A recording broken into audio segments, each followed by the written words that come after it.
Hello and welcome to episode 88 of the Payers and Players podcast. My name's Robert. I'm here with Scott. We've got a special guest, but before we get to that, if you would take a second to go follow us on Twitter. You can just search up the handle Payers Players, and if you would take a minute to follow, but then also subscribe, we'd really appreciate it. So with that, Scott is going to introduce our guest we're really excited about.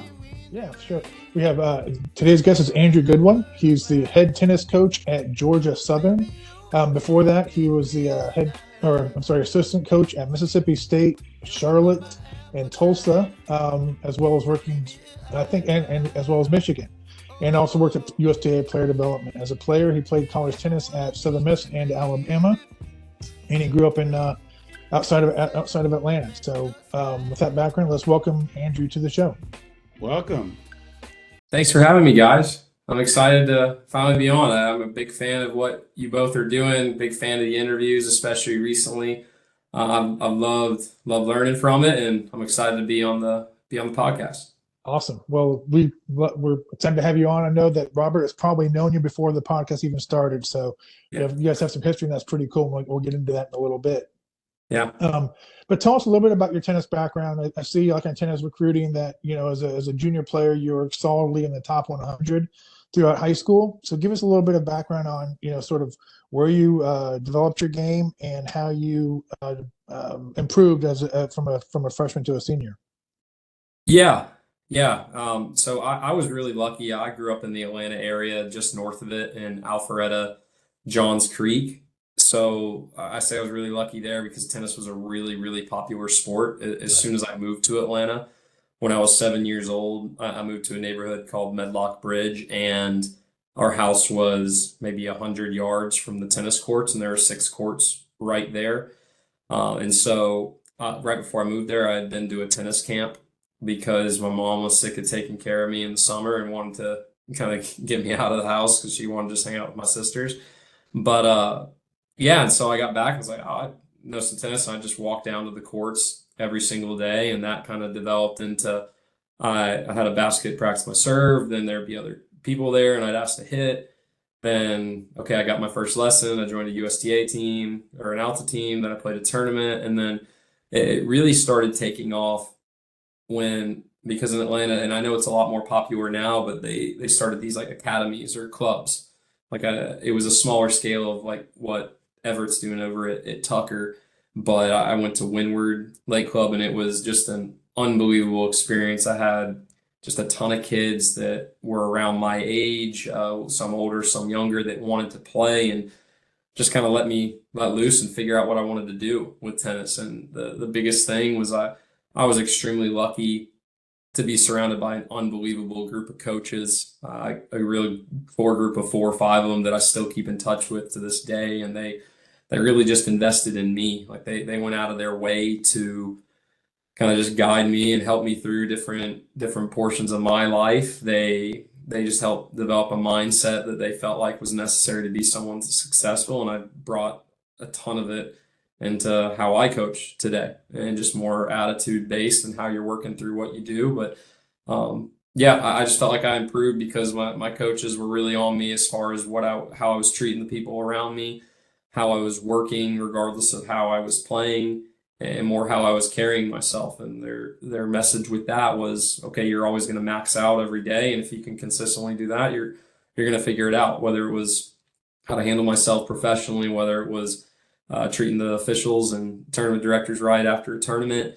And I just got surrounded by a lot of great people. They invested in me. I wanted to give back to them, got pushed every single day, and I think more so just prepared me for the ups and downs of junior tennis and then college tennis and then life after college and getting into coaching. But who are your coaches there in Atlanta? I'm sure that a lot of those guys are still around. I know you're a young guy, so they're probably still there. So some of them are. One of the main ones is Bill Anderson. He's out of the junior coach, or he still works a little bit, but he's now head pro at Country Club. Cannon Campbell was a massive influence on me. He just did a ton for me, just on and off the court, and shaping just how I had to present myself, like the attitude and standards I had to have every day to be a success. He's out of coaching now and living in Florida. The other two, they were really big on me. They're still in coaching. One was Henry Darko. He's the head tennis pro at the Standard Club in Atlanta, which is a very good junior academy. And then Will Wright. He's not at Windward anymore, but he was one of the most influential, and I still talk to him day by day. And he was great. Will saw me at my lowest lows, and he's still talking to me to this day, even when I was a really immature kid that maybe overreacted to a lot of stuff. But yeah, and those two are still in coaching. I talk to all those guys pretty consistently. Good. Yeah. Good. So after high school, you ended up at Southern Miss. How was your recruiting process, and why did you choose to go to Southern Miss? Yeah, big thing with Southern Miss is, listen, I wasn't that highly recruited when I was a junior and a senior, and I was looking at different options of, okay, where can I go play right away? I was really competitive. Tennis meant a lot to me, and I wanted to go somewhere where I knew I had a chance to get involved. And so at Southern Miss was one of the teams I reached out to. It was a new coach. I saw they had they were losing a lot of seniors for the year, so I knew, okay, maybe they wouldn't be as good, but I was like, okay, there's a chance for me to play. And the thing I liked too is I could come in maybe with a new group of guys, and we could just kind of build it from the ground up. And the thing I really liked about my coach there is from the first call, he was just very, very laid back with me, but really built me up. He saw me play after, or I think he saw me play maybe once before I committed there, but he was always building me up, just making sure that I knew, like, hey man, you got everything you need to be a success and to do this. I think you got this going well for you, that going well for you, and he just got me to stop thinking so much and just believe in myself, and it was really great for me to go there, and I loved it too because Southern Miss was a different school from where a lot of my friends were going, or just kind of the norm in Atlanta. So I got to just kind of get away from it all, like whether it was just the expectations that I put on myself or judgment. And I just got to go somewhere, and I got to just go work as hard as I could, and I got to play as hard as I could. And it really, really worked out for me. Yeah, that sounds good. So anybody who has tennis recruiting, I want to encourage y'all to look up Andrew on tennis recruiting and check out his hair, because I'm going to say it looks a little different. It looks a little different then than it looks now. Yeah, they had a picture of like seventh grade in Cary, North Carolina, of that when I was playing with my best friends, and I remember it. Yeah. Oh man, that's great. That's good stuff. That's good stuff. And so after 2 years at Southern Miss, you transferred to Alabama. Why did you transfer, and why Alabama? Yeah, I knew when I was in college that I wasn't going to keep playing. College was kind of the end of tennis for me, and I wanted to make sure that I was maxing out. There was a few things that happened within the program beforehand that I was unaware with until I got there, that I felt like was gonna kind of limit what I could do there. And listen, I love my time there, and then it was a lot different then with the transferring, because it wasn't like the portal right now. But I just really wanted to go somewhere where I felt like I could max out my last 2 years in school. And I did not think I would be able to go to a place like Alabama. But I was really fortunate because we play the same tournaments as them, and they had a new coach, George Husak, who's still there. I still talk to a lot. And the tournaments that they were there, I did really well. And so it was more so word of mouth of who was transferring, and I had a few friends on that team, for a lot from Atlanta, and I knew some guys that were coming in, and I thought that would be a really good spot for me, a little closer to home. And I really was a huge fan of George and Ryler, and how they were, just their mindset of what they wanted to do with the team. And yeah, and then I got a chance to go, and I didn't need much talking to. I mean, and I think I set myself up well for it. I think I got a chance to play right from the beginning. It wasn't always easy. It wasn't just a smooth process. And looking back on it, I wish I handled it a little better in certain times. But I think it was great great for me and just my development. And honestly, if I didn't go there, I wouldn't be here. I wouldn't have had the same coaching opportunities as I had right out of college, and that was a big one too. And yeah, it was great. Yeah. Yeah, it makes total sense. So tell us, or go ahead, Scott. I think you got a question. No, go ahead, Robert. I was just agreeing with you. Yeah, I'm really interested in your transition from a player to a coach. Yeah. And you mentioned that playing at Alabama was going to be the end of your career, but in reality, tennis has remained your career long term. So Yeah. what made you want to get into coaching, and what are some of the things for young coaches that maybe are in your same spot? They're graduating college and they would like to follow the same path you're in. Yeah. Yeah. So I knew I wanted to get into coaching from a young age.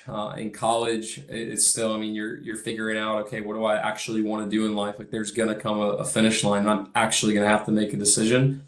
And it was midway through that I was okay, yeah, I really do want to coach.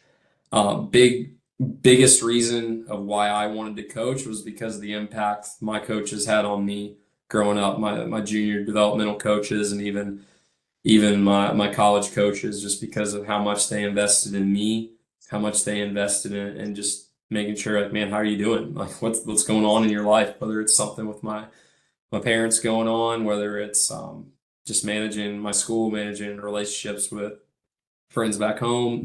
And two, just the amount they poured into me when I feel like there was nothing really special about me. It's not like I had this insane ability that needed to be untapped, but people really went out of their way, a lot of them, to help give me opportunities to just see what I could do, and I love that. And two, I'm a massive fan of the game. I love it. I feel like I learn something new every time I'm out there, but it's more so the coaches that I've had growing up. I thought they were like father-like figures to me, and then like seeing the impact they had, I was like, man, I want to do that as well. And then two, I was thinking, man, I could spend 8 hours on the court a day or something. That sounds unbelievable to me. I don't have to sit in an office. I mean, I do, but back then I was like, I get to spend most of it Right. outside. I love that, and I love just the people, the interactions, and and yeah, just learning more every day. So that was big for me. And again, my thought with coaching and someone that's younger and wants to get into coaching is just get involved any way you can. I mean, I didn't.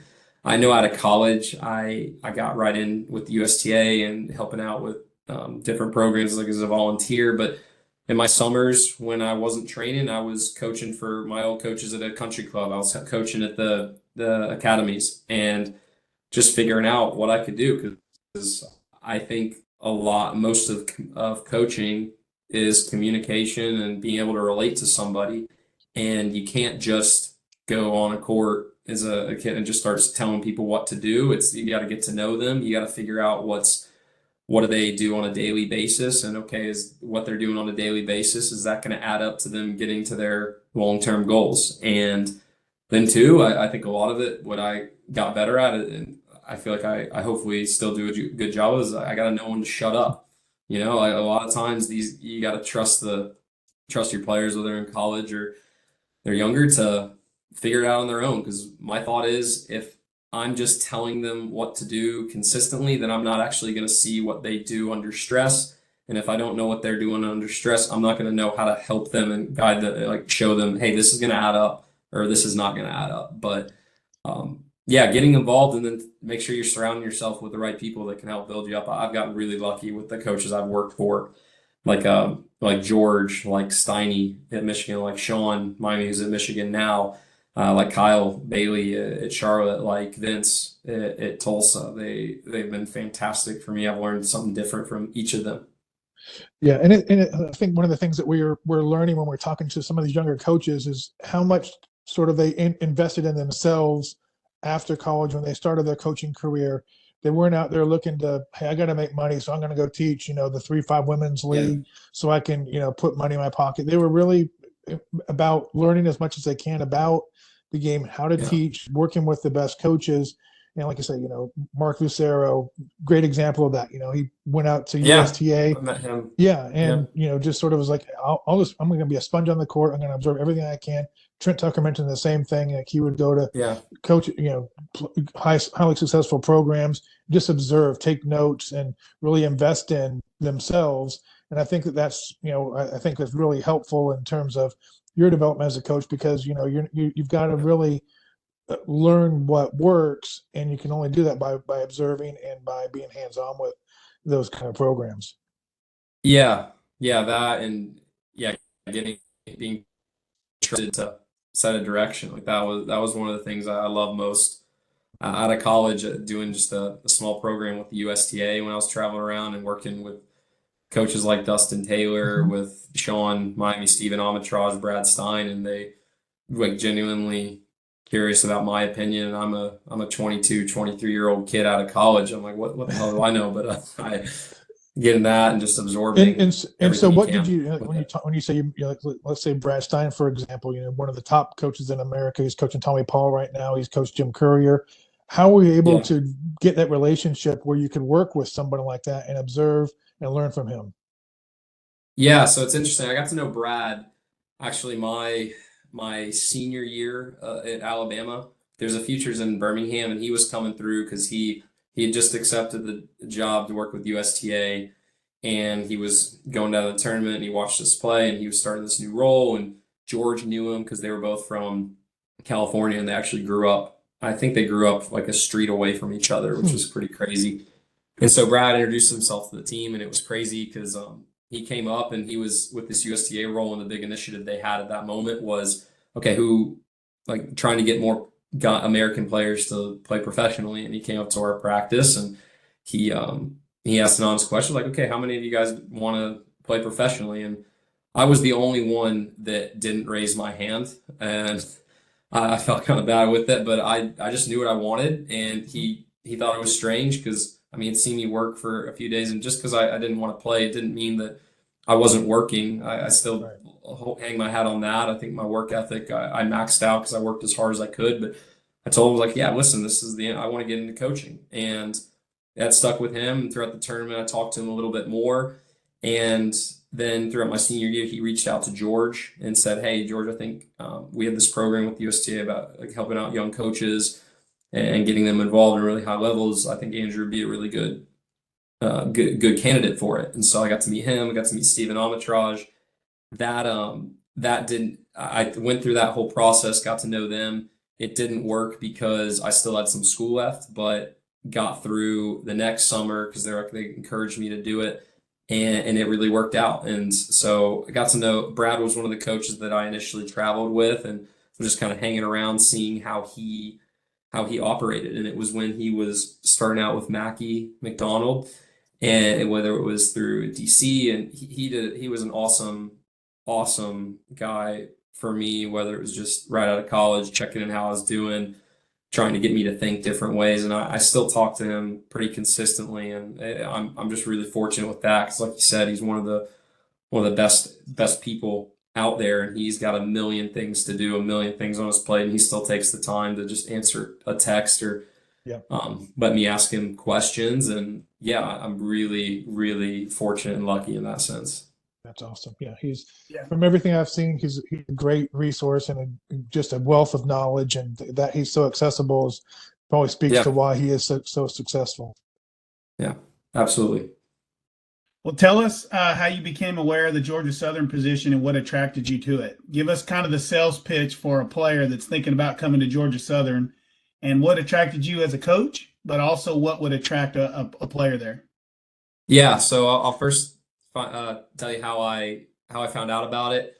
The athletic director here I've worked with at a previous institution. I was a really big fan of him, just as far as his drive and what he's trying to do with the athletic department as a whole. I knew there was a head coaching opening. There was going to be one throughout the spring, and Jared Benko, he's our athletic director, and he reached out to me about it, saying, "Hey, at the end of the season, like this is going to be some of this. Is it something you'd be interested in?"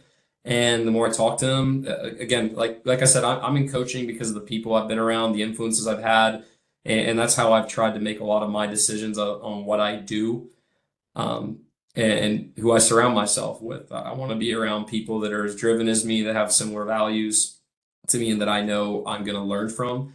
And Jared was, Jared was that, big portion. And big thing for me too is since I've gotten into college coaching, I've wanted to be a head coach. I wanted to run my own program. I wanted that freedom, that responsibility to do it, because I think I've learned my most about myself and gotten the most out of myself when I've been allowed, like when I haven't been told what to do and I've been able to just kind of figure it out by myself and kind of trusting my gut. That's the biggest thing for me. And I thought this gave me a perfect opportunity. I had moved around a good amount of times in college coaching, but it was in the idea of it was to be surrounded by the right people and to get myself prepared for a head coaching role. And I thought I was ready for it, and I thought it was just an added bonus here at Georgia Southern because it's in state, it's 3 hours away, and selfishly, I know my mom and my sisters who are both in Atlanta were going to be happy too, but more so it was. I love the direction this athletic department's going. I don't think Jared is satisfied with just the direction it's going or where it's at now. I think it's pushing. I love the initiative that, because a big thing was, okay, how am I going to keep learning as a head coach? Is that we're constantly being surrounded by other head coaches, administration, former head coaches, and learning just how to perfect our craft. And I love having a leader like Jared that is hell-bent on just making the most, like continuing to push forward. And I feel like we have everything we need here at Georgia Southern. I know it's a smaller mid-major. We got 26,000 students. We're in a small town. We're about an hour and a half from the beach, 3 hours from Atlanta. The location is great, and the thing I love about it is that if you want to come here and focus on maxing out in your tennis and academics and learn what it really is like to own that impact that a college sports program can have on a community, this is it. You're not just in the middle of a massive city where you're just a small fish in a big pond. Like everybody here, you walk on campus, they know you by first name. You're going to get more support. You're going to get more love than you have anywhere else in the country here. And the thing too that I just love is, I mean, we're going to be a blue collar everyday team that, listen, you want to come compete, you want to come earn a spot from the moment you step on campus. That's what you're going to get. It's not going to be something where you've done this in the past, so you're entitled to this spot in the lineup or this term. It's not like I'm going to reward the guys that are continuously putting in the work, not just doing it to build up a credit, and I think with that, it's going to get just the overall excitement in the program is at an all-time high. I mean, look at what the team did this past year with a lot going on with a coaching change in the middle of the spring season, getting up to around 50, 60 in the country. And we have the same kind of young team moving forward. I think kids that want to come in here are going to have a better chance. They're going to have a great chance to compete. They're going to be exposed to high level competition. They're going to get a chance to earn it every single day. So, I'm ecstatic about this opportunity. I think we have a ton going for us, and I'm really excited to keep building this thing, moving it forward.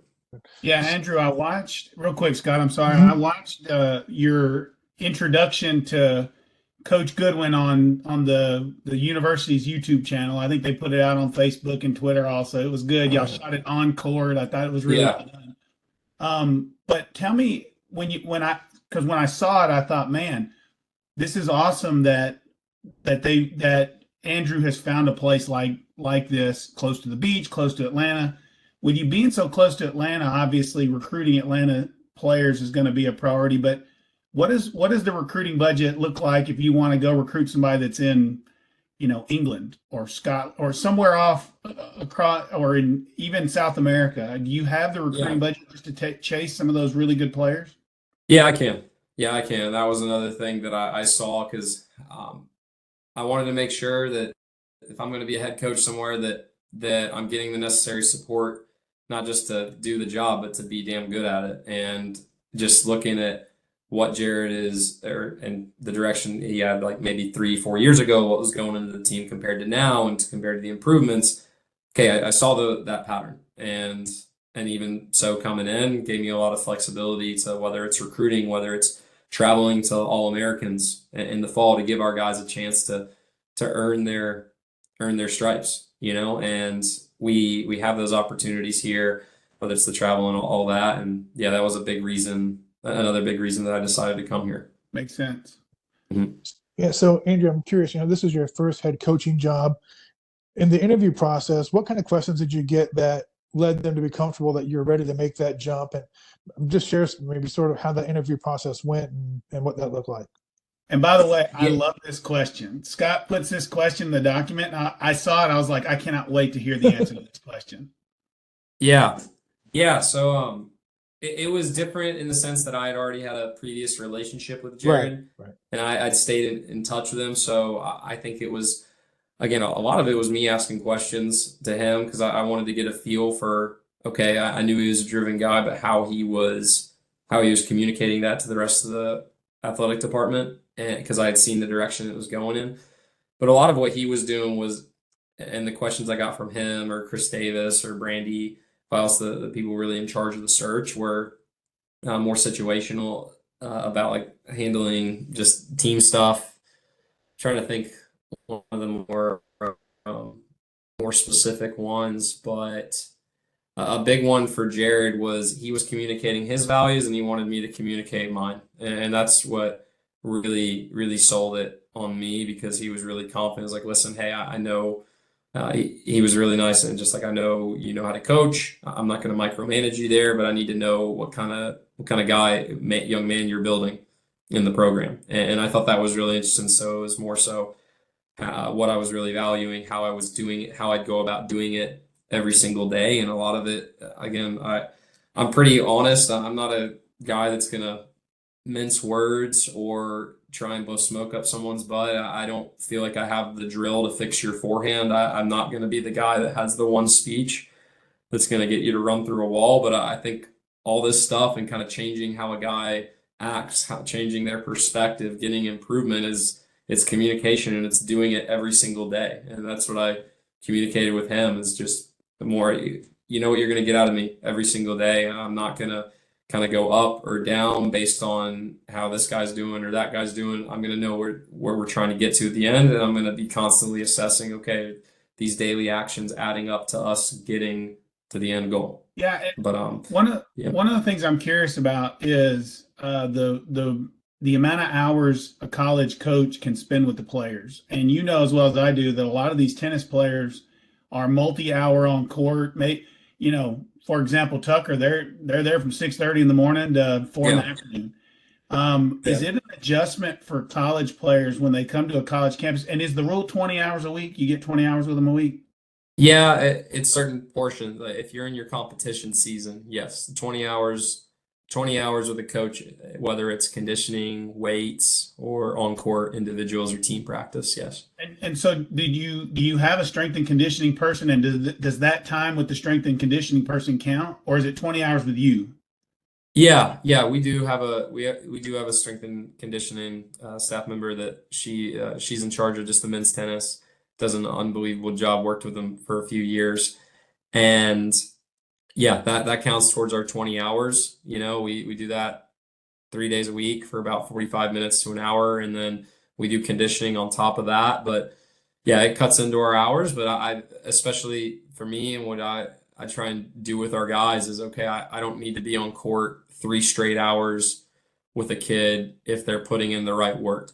Right. There's going to be some day like they put in that kind of time, with it all added up. But I'm more concerned with, and especially when I first came in here, is making sure they knew, okay, how are we going to train? What is it? What does a good practice look like? What are the priorities when you're an individual? What are the priorities when you're in a team practice? And what really matters? So you're maxing out those hours, because what they're going to see is if you're practicing the right way, like it's freaking tough. Yeah. But yeah, Yeah. that's at least my opinion on it. I think they get plenty of that hours with it, and I'm always up front with them saying, listen, you want more, we'll find a way to make it work for you. Well, and the reality is, if they want more, they can always two of them go play a couple sets on their own. I mean, they don't have to have you standing over their shoulder all the time. I just always Yeah. wonder what that looks like for a lot of the players that are used to playing so many hours, and then they go to a college program and it's cut way down. Yeah. It sounds to me like they have to be a little bit of self motivated and self starters to go make it happen for themselves. Yeah, and I think you got to be really good with your time management. It's a different setting, and honestly, that's any freshman I've ever worked with. That's what we spent the a majority of that first semester really owning is okay, making sure you have a set plan for when you're studying, when you're getting ready for tennis, and then honestly, like mapping out some time that you just have to shut off because there's a lot going on, and it's just the overall stress of getting to class, going to class, getting to practice, going to class right afterwards, studying, something getting thrown on you, maybe getting jumped at practice or something, having a rough one. It's a lot, but yeah, I think it's a great setup, and it really gets guys to mature and make the most of their time that they're out there. Yeah. Right. And what do your practices look like in terms of how many hours on a daily basis? Do you have a set practice from, say, between this hour and this hour, everyone's there, and then we're doing privates. Other times, what does the fall practice schedule look like? Yeah, yeah. So what I've been doing at least here is we always have a team practice for about 2 hours. We flip-flop kind of an early session versus a later session because so we can just spread out and use more courts because we have a bigger team, and that's big for me. The team practices, I like just doing more. Again, we do a lot of boring stuff, unfortunately. Like that's why you're joking. Like, man, if the guys ask for more stuff with the coach, I mean, I love spending time with them, but they're probably sick of the consistency stuff I do, and like it's a little boring to them at times. But we do just a lot of basic fundamental stuff, fundamental skills. I feel like people need to learn if they want to be good, Yep. and more competition based. In the mornings before practices, I like doing individuals with the guys, usually at least two a week, and that's more specific to them. What I feel like, okay, when watching them compete and when watching them in tournaments, I feel like, okay, this is where I see yourself, like you do this really well. How are we going to do it more? Okay, this is where I feel like you get exposed. How are we going to shut that hole down? Really keeping it simple in that sense, and then And do you use we'll like flip video flop. analysis, like match reports or things like that, just to highlight those things that you notice in the tournament play? I have, I mean, not as much the stats, but I'll record matches, and then what I like doing is I'll watch them over, and I'll just look at some of their better points. I'll see, okay, is there a pattern between how they're building it, where they're attacking, where they're in the court, what they're using, and just again trying to really simplify it because I feel like whether, and especially transitioning from juniors to college, I feel like juniors is a lot of learning, okay, how to hit each shot. But a lot of times when they come into college, they're so focused on hitting all those shots instead of competing and really owning who they are on the court. And that's always been a really big goal of mine when I've coached, is just making sure guys are crystal clear on like, who am I? What do I do best? What am I all about? And a lot of times making sure they know that has nothing to do with how good or bad they're hitting a shot. But I love using that the video just because I think it's a Yeah. visual. Guys can look at it. I do a lot. I'm very big on just a guy's presence. I've said that probably more times than my team would like to hear, but like, showing good moments of it and seeing, okay, like you're doing these little things that builds pressure on your opponent, and imagine how that guy's feeling in this moment. Or look at this decision. You did a great job. Maybe you didn't win this point, but look at what happened 2 points later when the pressure was on again and you did the same decision. So I really enjoy What? doing the film work, but Yeah. not as much We stats. had Matthias on. Matthias from he was at Tucker, now he's at Tennessee. Yeah, He told his story of the first day he was at Baylor. yeah. He said, he rolled up to practice and he's hitting his serve, and the coach rolls over to him and says, "Hey, go ahead and start hitting your serve for real." And he said, "I am hitting it for real." And the Mhm. coach couldn't believe it, and Matthias didn't get in the lineup. Somebody got hurt. Then he got in the lineup, and I think he won every match the rest of the season or something like that. Have you ever had have you ever had a player like, and the crazy thing was he could even tell us the scores of the matches. And that was a long time ago. But have you ever had a player that rolled up on campus that you're like, who is this? He's not very good. And then he gets to competing and he's really, really good. Coaching on the team, and you're looking like, man, how is this guy going to work out? Or Say and it he again. just Who was that? and just figures it out. Oh, okay. Trying to let me think. That's a good question. Just kind of surprised. got his shot and then really started working his way up. Yeah, well, I mean, you know Um, how it is in tennis. We all looking for yeah, the big serve, big forehand, but not yeah, everybody wins that way. And so yeah. Matthias was a Well, guy who was just really smart, and he could figure out what you were bad at, and then he's going to attack it. So what did well, have you ever had a player that just well, when you saw them in the first practice, you thought they're not going to be very good, and then they ended up being really good? let me help you Yeah, out, I Andrew. mean, How about Nuno? yeah, that was definitely him. Yeah, that was definitely him. I bet he was. You I could bet. just there's just something about him, right? There's just something about him that said, yeah, this isn't the thing for you. So no, I'm trying to think because it's tough. I mean, I love those guys. I love trying to find the people that are a little uglier with what they do and seeing they find a way. Because my thought is, okay, if this guy's ugly, like he has this jacked up grip or he has this hole in his game, but he's still like this range, he's gotten these results. Okay, there's got to be something there. All right. There's got to be a reason he's up there. And usually that's because of a mentality, because of a work ethic, because of an attitude. And I'm like, man, I freaking eat that up. I love it. I think there were two really good, a few really good examples I think of. Like back at Tulsa, there was a kid from Argentina, Ezekiel Santaya, and I mean he was a junior, but he was a guy that like ugly strokes, ugly player. But I thought he brought a good attitude. I thought he worked, and I thought he wanted to get better, and he worked his way from not playing too high his first 2 years to getting up to two in our lineup, ranked like top 70 in the country, beat guys from like Pepperdine, Middle Tennessee when they had their best teams, Oklahoma at Quincha match there. Really love that. Another one like was last year when I was at Tulsa. I thought the kid was great, but his first semester at Tulsa, he couldn't win a match and he would be hitting balls straight into the ground. Was Timothy Carlson Seger, and I know I had some tough meetings with him through the fall of just like, hey, we're gonna have to fix some things. And the thing I was most proud of, that kid never dropped his head. He kept working. He didn't care how it looked. And there was a moment where, okay, in the spring, we needed him in doubles, and he knocked it out of the park just because of his attitude and how much he cared about the team. Then there was a day where, okay, we needed him in singles, and he competed his butt off and was unbelievable. And I loved it. I mean, loved it. And so Vince and I were just like, yeah, we got to keep encouraging this. And so I think he's doing a great job in there. And then there was one kid back when I first started at Michigan that his name was Connor Johnston, and I know and he had like a two-handed backhand volley that was like this. He couldn't hit a normal one, but the kid was so into the team. He was so into like the presence that Steiny was preaching every day that he found a way to be like our number one doubles player. And I remember it came out of nowhere one day just because he had one opportunity because he was bringing his attitude and one guy had to slip out of the lineup.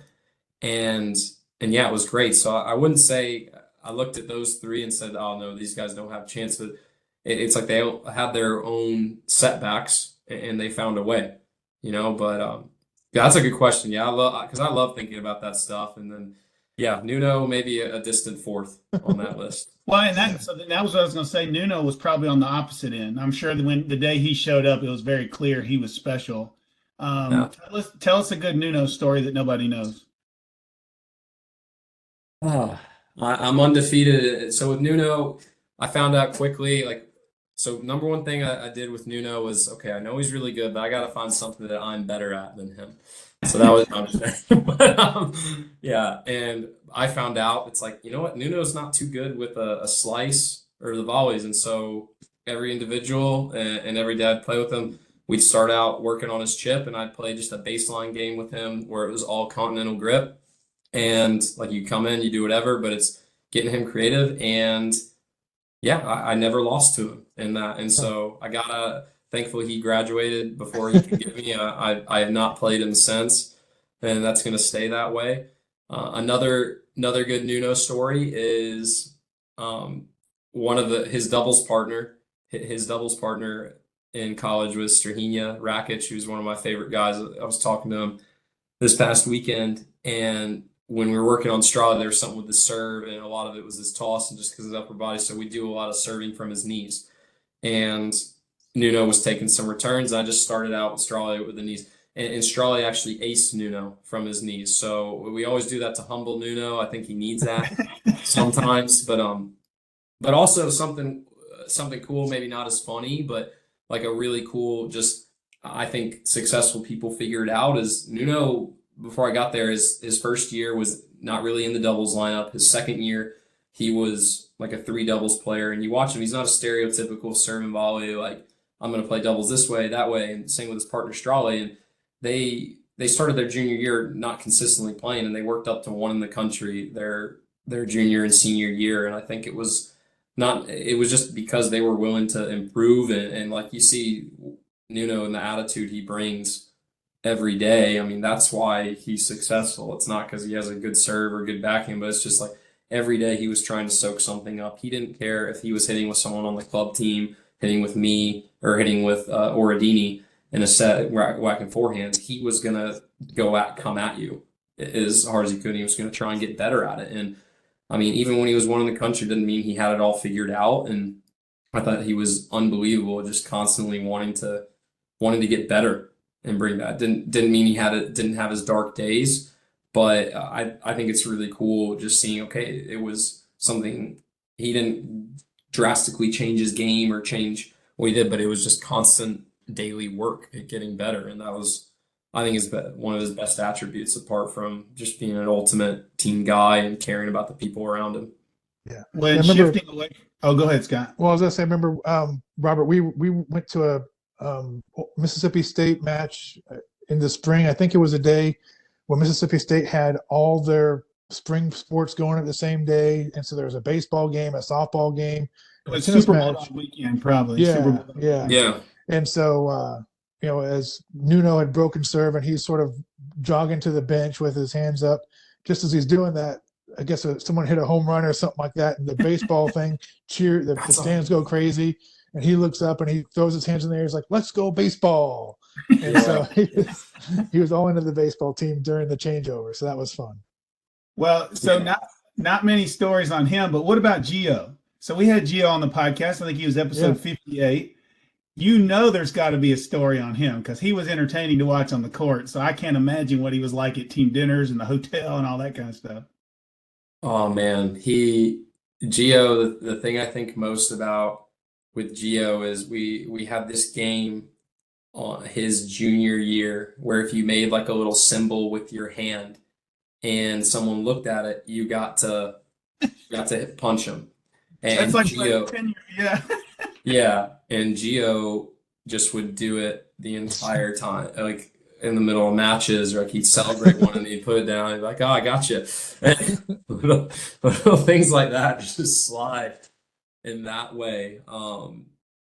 Also, yeah, just he brought a different, like, kind of laid back sense of humor to that group, and it was that, or just any kind of trend with a video, he'd kind of imitate it. But that's the biggest one, and he really just started a movement with it, with just the little hand symbol, and it got to the point where I remember coaching. I don't know if you guys have had Trevor Fauché on the podcast. He's now at Michigan. I think he'd be a great guy to get on here. But I'm on court at National Indoors with Foch, with Florian Broska, and Foch does something to his ankle, and just like, it's nothing crazy, but he needed to call the trainer out to get it retaped. And so our trainer comes on the court, and I know this isn't a Gio story, but it's a product of Gio. And Foch just goes up, and the trainer looks him dead in the eye, like really concerned. What's going on? Like, what's going on, Trevor? And Foch just looks down, does the little symbol. He's like, yeah, that's just right here by my hand right there, and gets our trainer in the middle of a dual match. And I'm just sitting there like, I didn't see that coming. And I'm just like, what the heck are we doing? But it's just those little things. I love those stories. Yeah. And Gio started a movement. Yeah. That's a special team. I know you guys accomplished some great things at Mississippi State with that group, and we were there for a few of the matches. We were there for the SEC championships in Tuscaloosa. That was probably one of the best college matches ever, when Trevor clinched on court 6 to win the championship on a double fault. So you can't ask for a better end than that. No, it was great. That's some great memories. The thing that sticks out about those teams is number one, and above all else, just that group of dudes on the team. They were an unbelievable group. They'd be successful in anything they want to do with the mindset that they had. They're fantastic. Yeah, great. Well, let's transition into sort of your recruiting there. I know that your first year there, so things are just getting kicked off. But what's your sort of recruiting pitch to players, say an American player that may not have Georgia Southern on their radar, but they're the right level, and you want to get them. How do you get them to Statesboro? Yeah, the first thing is I figure out what they want. Like, what are they wanting out of college? What do they want out of day to day? What are their goals? Because that's the first thing to me. Because I feel like if that aligns with kind of the attitude that I have, or that I'm really lucky we have that on our team, guys that are really driven, they want to keep playing, they want a lot of opportunities.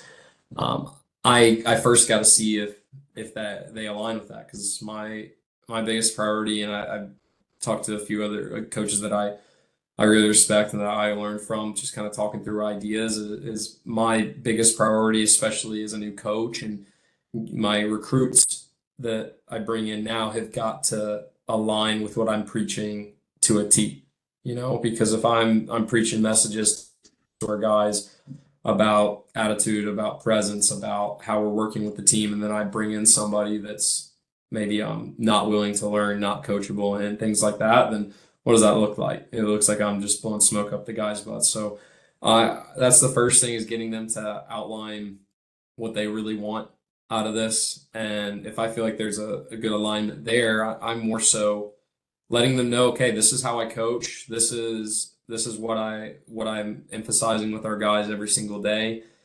These are the opportunities you're going to have here. And yeah, trying to just outline. I'm more of a guy that I want to outline what it's going to look like day to day for them. And if I see a guy that's kind of like asking more questions on that I feel like is getting excited and not just kind of going through the motions of seeing, oh, what do I get here? What do I get here? That's not the kind of guy I really want to be around. I want to be around people that want to keep learning, they're driven, and want to invest in the people around them. So, and hey, I'm not going to get finished products here, but I need to make sure that I have a kid that has the foundation to get there. So how is then recruiting international players different from U.S. players? I think the difference is the internationals don't know as much about the entire process and what goes into it. And yeah, they just don't know as much. So you got to explain a lot more about it. And two, I think they're a lot later to the party. They get commitments or they decide later on that they want to go. And the Americans, it seems like there's a good amount of them that know exactly what they're looking for right from the beginning, and they want to dive in. So those are the big ones that I feel like there. But I recruit both. I'm just looking for the best fit wherever they're from. And it seems like, for programs that maybe aren't Ohio State or USC, the international players, they don't really know the difference between Ohio State and Ohio. And so it seems like there's an opportunity there to maybe, get in there and make the pitch to the players that otherwise maybe may not listen to you. And so I think that if you look at your roster, you have a lot of international players and, very high level, high 12s, nearly 13s. So yeah. It just shows the quality of college tennis is so deep, and there's so many good players out there. It's a way to sort of level the playing field against the Americans. Well, Andrew, be honest. How many of the foreign guys that you say an hour from the beach and they go, I'm in? That's all I needed to hear. Still waiting, man. Still waiting. No, it's I tell them that, and then again, it's just something I say, man. But we'll see. I'll let you know. I'm waiting on a few answers right now, but we'll see. You had me in on an hour from the beach. I'm ready. Let's go. I know you're ready. Hey, I'd sign you. I'm like a 2 UTR though. Can I fit in somewhere? We'll find a spot for you. Just you gotta make sure Everett comes so he can join in. It's a package deal. Yeah. Hey, looking at your roster, it looks like, if I'm reading this right, you have a transfer from San Diego State coming in this year, and he's from the West he's Coast. In his second year. I'm sorry, say that again. And he's from the West Coast, so I'm just curious, sort of what's the recruiting pitch to that kid who's from Oregon, played at San Diego State, and now he's in Georgia Southern. how'd you Yeah. get him from the West Coast to Georgia? Well, that's easy. I did not get him down Okay. here. So he can't. But it's been great talking to him. I mean, he's from the West Coast. He went to San Diego State, and he didn't he had connections down south. He knew some people in Atlanta, and he had Mhm. always heard of Georgia Southern, and he thought it was interesting. He really liked the direction that the team had been going in, and felt like okay, he just wanted to come to a place where he could come work, and he's Yeah. done a great job with it. And yeah, he's been awesome. I wish I had a better answer for you, Okay. but Scott, but that's all I got there. Hey, That's part of good. coaching's luck. I mean, a little bit Yeah. of it's just Oh my luck. God, yeah, I know that. I Yeah. know that better than a lot of people. Yeah. And so what tournaments will you be sort of recruiting at? Where do you see yourself? I know maybe not now's not the right time, but in the summers, what kind of tournaments will you be attending and trying to recruit from? I mean, I'll always go to Kalamazoo, and Hmm. usually now because I'm a little closer to clay courts, but I'm more of someone that I'm gonna follow the guys that I'm talking to that I'm really interested, and I'm gonna go where they're playing. I'm gonna invest in them. I'm big in our program and just investing in the people, and I want guys seeing that I'm recruiting that hey, if you're on our team, I'm gonna invest in you more than anything. So I just want to make sure I get that personal connection as much as I can, and I'll follow them whether they're playing, whether they're practicing, and we'll figure it out, man, so they can just Yeah. see how much work I'm willing to put in for them. Yeah. And how do you get on your list? Is that something that you come up with, or is it through players reaching out? How do a player get on your list? Yeah, I mean, a lot of it is just sending out messages, digging, seeing, okay, maybe this guy's had a few good results. I'm going to reach out to him, see what it's like. I got on a call with him, really like what he said when I asked him this question, really like how he explained the story. I'm going to keep talking to him. I got to invest more. And then a lot of it, like you said, is okay, former players, coaches I know are calling me and saying, hey, man, this is your kind of guy. I'm going to invest in. I mean, like you said, I know from my connections in Atlanta, I know just about every coach there. So I feel Yeah. confident that if anyone pops up that isn't going to go to a UGA, I feel like I'm going to know about them and Yeah. have a good Well, chance there. And then yeah, former players that have played for me and that I always keep in touch with that they're maybe coaching or trying to help a kid out. They want to send a kid to someone they can trust, and I'm lucky to have good enough relationships with a lot of or most of my guys that I've worked with in the past. That I think they'd trust me with the kid they care about. well, you're in a great spot because there's probably no more fertile recruiting area than Atlanta, and you're sort of Yeah, halfway between Atlanta and Orlando. So within that, you've got yeah, so many good recruits that maybe they're not the biggest fish in that ocean of Atlanta, but they can really play good tennis. So there's a yeah, lot of absolutely, diamonds in the rough there for sure. absolutely, absolutely. Let's talk a little bit about your scheduling. What are you trying to accomplish in the fall season with your team in terms of matches and hidden duels and Mhm. those kind of things? Yeah, I mean, I'm more traditional. I mean, I'll play the hidden duels, but I really I love the idea of working your way through a tournament. Playing other guys that have either just lost first round, you got to build yourself back up against a guy in the same spot, or you're working your way through the main draw, and you got to continue to build your game and build how you're competing against other guys that are in your position. Um, I'm really big on that. I do see the benefit of hidden duels, and I love it just because it gives you a sense, a dress rehearsal for the team matches. But I don't think I can just do that to help our guys develop. So I like a mix of it. I prefer the standard tournaments, and also because I think the hidden duel, if there's a few injuries here or there, there's not really a backup plan, and there's not the same accountability like there is in a draw. Like if you pull out, then okay, the other guy moves on and gets to keep playing. But in the fall, I'm trying to throw them in as many different competitive opportunities as I can, and I want to see the buy-in from what we're doing on a daily basis, transitioning it to a pressure situation, and and yeah, seeing okay, when do we kind of lose clarity on our identity? When are we doing it really well, and making sure that we're developing good recalls so that when things get really stressful, whether it be in the spring or when they're playing a tournament back home, that they know, okay, hey, I got to go back to this. Like this is what really helps me out. And do they play any of the UTR PTT tournaments? They do more so on their own. I haven't been able to do it like taking a whole team there just because they miss so much school, but some of the guys have been able to do it. And we're really lucky because we're close to Jacksonville. They do a lot of those UTR, not the PTT, but the UTR prize money tournaments over the weekends. So our Okay. guys go there, and they recently had one for like wild cards of the futures, and yeah, so we're good with that. I mean, our guys are always looking for opportunities to compete outside of it, and I love that, and that's why I want to keep bringing in guys like that. And then for Yeah, this, I'm looking at your schedule online. It looks like it's only got the fall schedule. When does the spring schedule come out? Yeah, I'm just waiting to hear back from one more coach, just confirming time and date. But yeah, it'll be out shortly. We're traveling mainly regional. I mean, we're lucky we're in the Sun Belt, so we get 8 conference matches a year. 5 of them are going to be at home, which is awesome. But we're playing schools. Beginning of the year, we're playing Miami, we're playing FAU, we're playing South Florida, we're playing Clemson. wow, so that's a great schedule. Yeah. Yeah, it's very good. Yeah, we're playing UCF. I feel like we're really lucky. And another thing that's great about this job is regionally, there are a ton of great teams that we can play that can really Yep. push us. And just talking to the guys, I mean, we got to dominate kind of our region before we move up to a national and just making sure they know steps to different goals.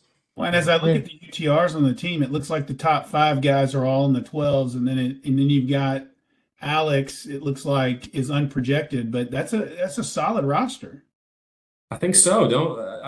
Don't sound so surprised there, Robert. But Well, no, I'm not, no, I'm no. not surprised. It's just when folks think about a Sun Yeah. Belt team and all that, this is a solid roster. I mean, I think there Yeah. are a lot of Division I Power 5 schools that would be scared to see y'all show up, if I'm honest. Yeah. No, I think we can do some good things. Yeah. I'm trying to keep pushing them, and listen, I think the ratings are going to take care of themselves, and you're going to continue to see jumps in them because I think the guys are putting in a lot of great work.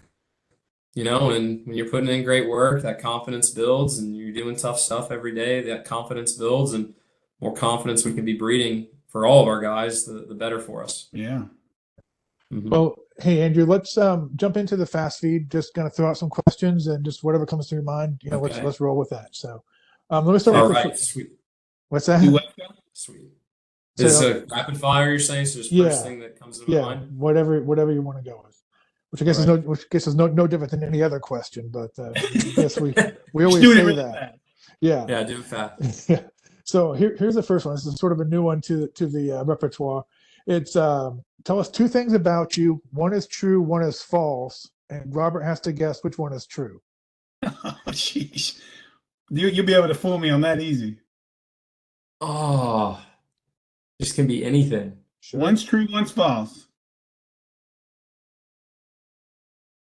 I don't know. I mean, that's a great question. That's probably not good for the podcast. Why don't we come back to that one at the end, and we'll go through everything else, and we'll finish with that one. I'm trying to think of a good false Okay. one. Okay. Robert, go ahead. All right. So, if you could change anything about college tennis, what would you change?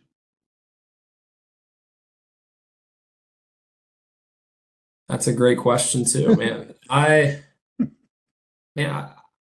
still think I would love for us to be able to compete more, especially in the fall. Mhm. That'd be mine. Whether it being giving us an extra date or two throughout the year that we can compete more, like that I can actually help my guys go to, so they're not having to go on their own. That would be a big one for me. Well, I guess Giving them next more opportunities. year with NCAA singles being in the fall, maybe that's along those lines. Yeah, and I'm interested to see the kind of effects that Yeah. has on everything, like whether it's the playing date season, how often we can practice as much as we can. But Yeah. that would be the big one Okay. for me. On the road, what's your go-to restaurant For the team, for the team? our guys love Olive Garden, man. All right, They love it. we got a trend here. Yeah. Yeah, the trend is shifting away from Chipotle. It sounds Yeah. like. Chipotle is still up there, but yeah, our guys freak out at Olive Garden. So I walk in anytime we pull into a parking lot, and I look like a king because how they respond. Well, Everett went for the first time with the academy. They went to a tournament, and he was just shocked at the salad bowl. He's like, "Dad, Yeah, it's not even a bowl. It's like a bathtub of salad they bring to the table." He And it was just, never yeah, stops.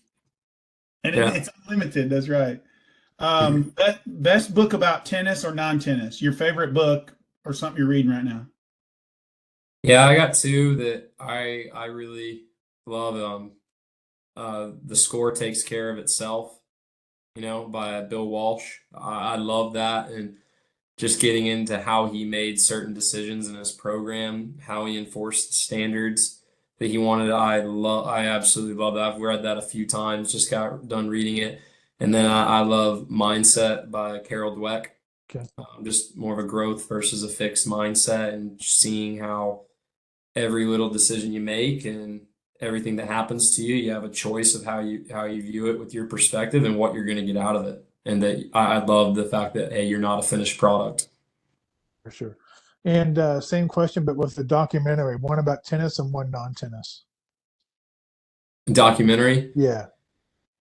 I mean, I love all those ESPN ones, the 30 for 30s. Uh-huh. I Yeah. love I love all those. I wasn't as big a fan of the Florida one that just came out, the Swamp Okay. or whatever, the Swamp Kings. I I mean, I love the Michael Jordan one was great. That's probably my favorite one, just because or actually no, I'll take that back. It's the Dream Team. I watched that over the Olympics in 2008, and seeing how that group came together, how the kind of impact Kobe had when he came in, and just the different stories of how they were pushing each other and kind of more so dealing with pressure. I love that one. And then the tennis one, I never got into the break point, but I think that's the newer one. But Mhm. I love the one they did on Andy Murray, going through his stuff and all his injuries and everything. Yeah, I think that's on Prime. Yeah, That was really good. Yeah, I agree. yeah, that was a great one. So then you mentioned it. So who's the GOAT? Jordan, LeBron, Kobe? Who's the GOAT? Oh man, yeah, I don't know. You got to pick one. You got to pick one. Uh, man, I mean, okay, so I've always been a big LeBron fan going up, and I respect what he did, what he's done, but he's kind of turned me off with how he's handled certain things, like competitively. It's like, dude, you got to act like the biggest guy on the court later on games more, man. And Hmm. I mean, I didn't really see MJ play that much, but I'll just go him. I'll go safe with MJ. That'll be fine. I Uh, mean, I agree yeah, with Jordan it. people will agree with you on that one. I agree yeah. with you on that. Yeah. Uh-huh. All right, Scott, you want to go with yours? Yeah. So, what is the biggest waste of time on the practice court? What's something when you see guys doing it, you're okay, that's enough, move on. Short court, short Yeah. court. That's what I tell yeah, it's like short court in the warm-up, like hitting three balls from the service line. We just spent 10 minutes physically warming up, like go Right. Yeah, I man. agree. But Yeah. my guys Yeah. probably don't like that. I know at Tulsa they didn't like it, but Yeah. No, just I like agree with that go 100%. Like back. I'll hit my son a bucket of overheads and he goes to serve and he has to like warm up his arm again. It's like you just hit a bunch of overheads, just serve, okay? Let's go. Yeah. All right, so non-negotiables. What would it take to get me kicked out of practice? Be late and have a bad attitude. Yeah. That's Like that. if you're making, and by that I mean, like, are you making your day at practice bigger than what the team needs? That's Yeah. how I'd say it. With poor body language, poor Hmm. response to the points, not And being willing to work with and your team. how often does that happen? Because I mean, every once in a while it has to happen, Yeah, you no, I know? mean it Yeah. happens. I mean, yeah, Yeah. and everyone's not perfect, and that's what Right. I try and make with the guys, but you hold them accountable, and I mean that'll happen from time to time because I mean the thing about tennis is, fortunately, like you can shank three forehands and you can feel like you're this tall. Yeah. That's a tough thing, and so I'm trying to show our guys again, like what do you get your confidence from? What's your identity from? It's not how you're hitting, but what are you doing for the people around you? What are you working through? And really okay, more so just I address it when it happens. Some days guys got to sit out. Yeah. Other times it's just whatever's going to get through to the guys, but it's tough. I mean, especially in a team setting, guys haven't come through situations where they're getting held accountable like that. But Yeah. yeah, I think it makes a big difference. It builds themselves. I mean, I had a talk with a kid yesterday who was getting his butt kicked in a set, and I felt like it was taken away from what he was given to the team and like his view of himself. And I was like, dude, before we even talk about an adjustment you need to make, you need to be you out here, and you need to impose yourself. You know, that the guy knows you're here to compete, not your forehand. And it's amazing how often like you bring that, you figure it out. Like that's, I feel like the most successful people, they're not waiting for a good shot, or they're not waiting for something good to happen to walk around like a badass. They're embodying that consistently. Yeah. Makes sense. All right, so down to the last one. One true, one false. I get to guess. Okay. One true, one false. It can be about just anything in my life. Yeah. Okay. One.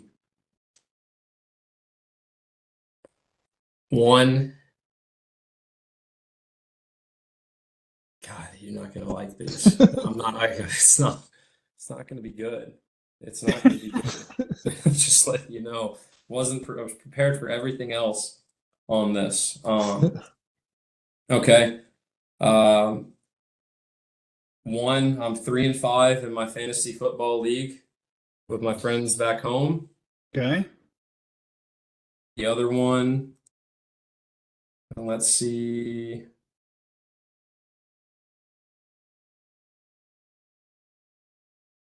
My gosh, man, what the heck am I doing? I'm gonna go to McAllister's for lunch right after this before practice. I'm gonna go with that one. Even though you're a winner, I can't. It's hard for me to believe you're 3-5 in your fantasy team, but I'm gonna say that's the true one. Yeah, unfortunately, yeah, I'm 3-5. I lost a tough one last night. Jared Goff. I got golfed last night. That's what happened. I got golfed. Well, I'm gonna tell you. For me, this was a blast.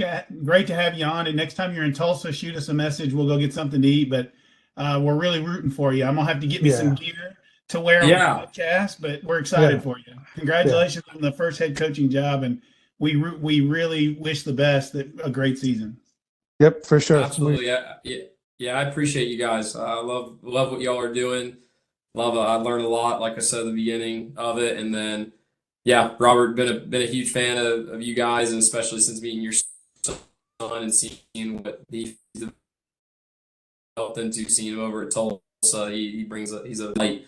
I love his overall attitude towards everything. But huge fan of what you guys do. Well, yeah, and we didn't bring it up on the podcast, but Robert and Andrew, you guys have known each other before we even had the podcast, I think. So it's I know it's for you guys. It's a really cool relationship, and I think it's great to see what Andrew's done in terms of his career development and where he's going. He's one of the best young coaches out there, and it's going to be around for a long time, I think. Yeah, and a quick story. I know we're at the end, but a quick story back, and Scott knows this, but back when. I think it was probably 2017 or 18. Mississippi State was playing at Ole Miss. My wife and I both graduated Ole Miss, so we're Ole Miss fans. But you turned Everett into a Mississippi State fan that day. We were early to the match, and Everett had come off a soccer game, but he had his tennis racket with him. And Andrew invites him on the court, and they just start hitting. And, it's one of those things that even today he says, I can't wait till I graduate. I want to go play wherever Andrew is. So when you got Georgia Southern, he was excited. He was like, all right, that's somewhere I could go. Great. But I just think the way that you approach even the youngest kids, it makes an impact. Parents notice it, the kids notice it. And so we're excited for you. I hope here in 2.5, 3 years that you're still there and he can make his way to Southern Georgia. Yep, absolutely. We'd love to have him. So, well, cool, guys. Well, I really appreciate it. Thanks again for this. This has been awesome. All right. All right, fellas. Appreciate y'all. All right, take care, Andrew. All right bye. Y'all get one.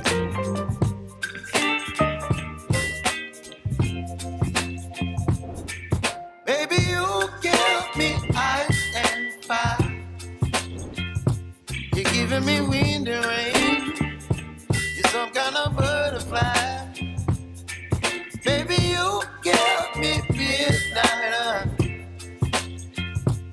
You whip up my appetite. Don't leave me here high and dry. Oh, well,